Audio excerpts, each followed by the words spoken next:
First, Ironjawz lists a 4th. Let's take a look. But first, thanks all my patrons.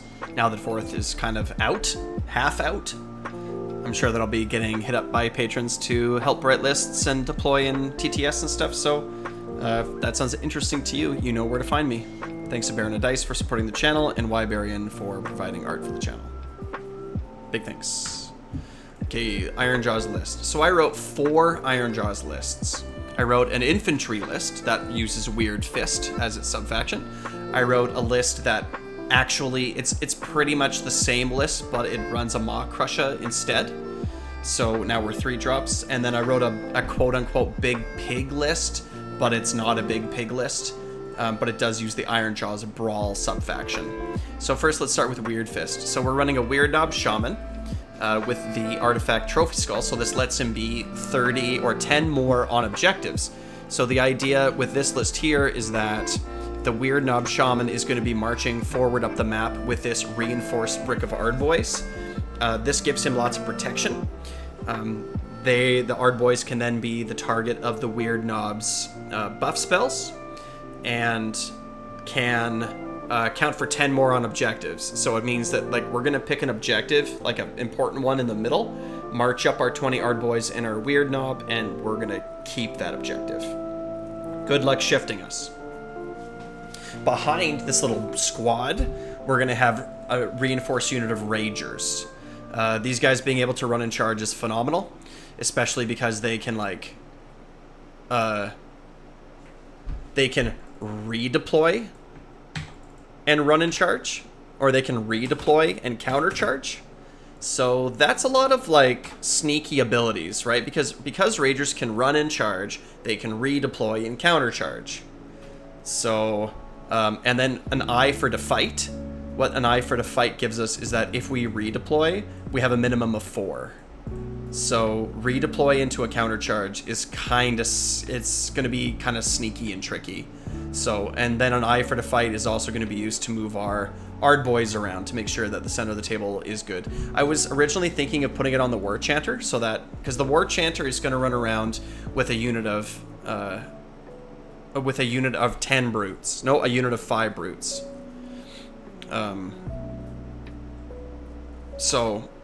With this unit of 10 brutes. The War Chanter and the unit of 10 brutes are going to be a crew.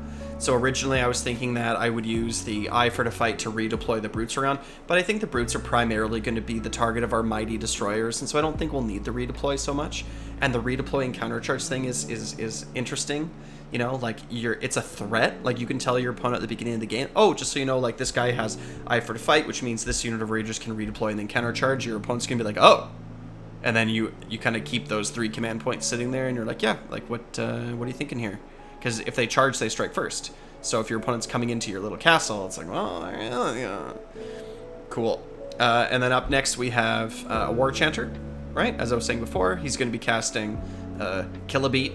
Okay, that's the idea. And he's going to be following around brutes, like whatever comes into 10 brutes with priority target, right? So this is +1 to hit, +1 to wound against anything in your opponent's general's regiment, which includes the general. So these guys are going to be out there headhunting, looking for the big bosses like Trug and other things, right? And the War Chanter's there to help him out. And then on one flank we have a Gorgrunt Gouja. He has a good strike last monstrous action, or like a rampage. So that's cool. And on the other side we have the Hacken crew, and he of course is going to be moving a lot more quicker with his rampage as well. And then at last we have 5 brutes, which are basically here to, like, probably guard our home objectives, make sure, because they zone out like 1 and 2 wound models off objectives.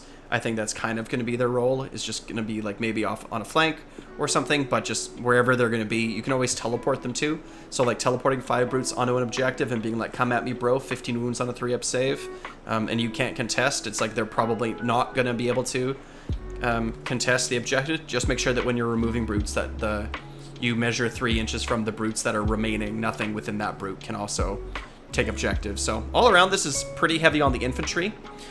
2 monsters on the flanks, right? But like lots of brutes, right? 15 brutes, 20 Ardboys, 6 Ragers. Looking like a good list. And we're taking Forbidden Powers. I'm thinking about Bridge. I don't really know how I feel about the Manifestation Lures right now. All I know in this is that we're a 2 cast in this list. We're 2 casts and 2 drops. so I don't know what that is going to look like for us. But the Soul Scream bridge seems cool, right? Like turn 1, if you try to get the bridge out there and then use the Hand of Gork, right? Like you can teleport your Ardboys and then your Weird Knob, or you can teleport your 5 Brutes.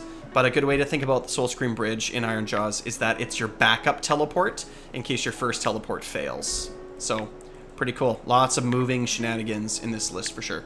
Okay, up next we have another Weird Fist list. So just as a reminder, the Weird Fist subfaction, what it does is it gives us everybody that's within 12 inches of the Weird Knob or the War Chanter, so priests and wizards, they get a 6-up ward. So these Ardboys and these Brutes also have a 6-up ward, which is kind of crazy. And it's pretty much the same list. The only difference is that we took out a Gouger, okay, and we took out 5 Brutes. So this is 420 points, and we replaced it with a Maw Crusher, just because Maw Crushers are fun. We're 1 more drop, okay? That's the difference. We're 1 more drop, and the Maw Crusher is going to play on the flank. The Hack and Crew is going to play on one flank, and the Maw Crusher is going to play on the other flank. So we're just really going to control the sides of the boards, like a lot. If your opponent's like, oh, I'm going to try to take their flanks, it's like, no, you're not. No, you're not. You're not doing that at all. So if the Maw Crusher can like clear one of the flanks and then come in on your opponent's flank and get into a unit of infantry and then 2d6 pile in and then count for 15 on objectives, I guess is what he would be. I assume that he's the default 5. I can't remember if he's already 10 or something, but I think he's the default 5. So that puts him to 15 control. So he's going to be taking objectives from your opponent with big old pile-ins and smashes. Looks like a good time. So kind of similar, right? Very similar style, but a little bit different. And we're taking the Forbidden Powers here again. But again, the Manifestation Lore could be up to kind of whatever. But we are 3 drops here. I think that a Weird Knob and a War Chanter are both necessary, personally. And then we have a 2-drop, 0-cast, quote-unquote big pig list, but it's not really a big pig list. What we're doing is we're running 2 big pigs, Hack and Crew, and a Gouger, with 2 Maw Crushers, Gordrak and a Mega Boss on Maw Crusher. We're taking Mega Bossy, and we're taking Trophy Skulls again, so this is the thing. The Trophy Skulls gives us plus 10 control, and then Mega Bossy, when it charges in, it gives off an 18-inch aura, plus 1 to charge for everything that's wholly within 18.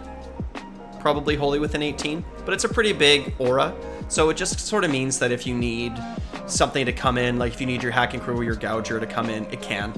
Right? There's not really too much of a sense for Ifer to fight in this list because everything's going to be relatively spread out. But when you want to call that Wah with Gordrak, right? When Gordrak wants to call the Wah, you're going to be able to sort of slam everything in and make sure that that actually happens with a plus 1 to charge. The Wah is going to give you plus 2 to charge. So, you know. And then we have a reinforced Brick of Ragers and then 2 blocks of Ardboys. The Ardboys are going to go off on the flanks and take objectives and just sort of generally be an anvil. You could also do something with Brutes. You could do 3 MSU units of Brutes, right? This is another option that I was sort of considering. I think I went for the Ragers or the Ragers and the Ardboys just because there's more wounds. So Brutes are 15 wounds on a 5-up save, but Ardboys are 20 wounds on a 5-up save. And they're cheaper, so you're just getting more, and they also count for more feet on objectives, even though Brutes do zone out. But I think that between these, either, you know, MSU Brutes or Ardboys and Ragers, I think that between these two, it's kind of a personal playstyle preference, but that's kind of the idea. It's like you have 4 big guys, and then a few little guys to help sort of control the board and do what you can. Now that I'm looking at actually these Brutes, I think this might be better than the Ardboys. Right, it's like you're just going to be super annoying with these Brutes, and Brutes do deal a good amount of damage all by themselves. But in units of 5, they're a little bit weaker. You could do a unit of 10 and a unit of 5. That could be a little bit scarier, right? But that's going to kind of come down with playtesting. So please, playlists like this, let me know how they're going. Get back to me. Join the Discord. Become a patron to support the channel. Like, subscribe. Wah.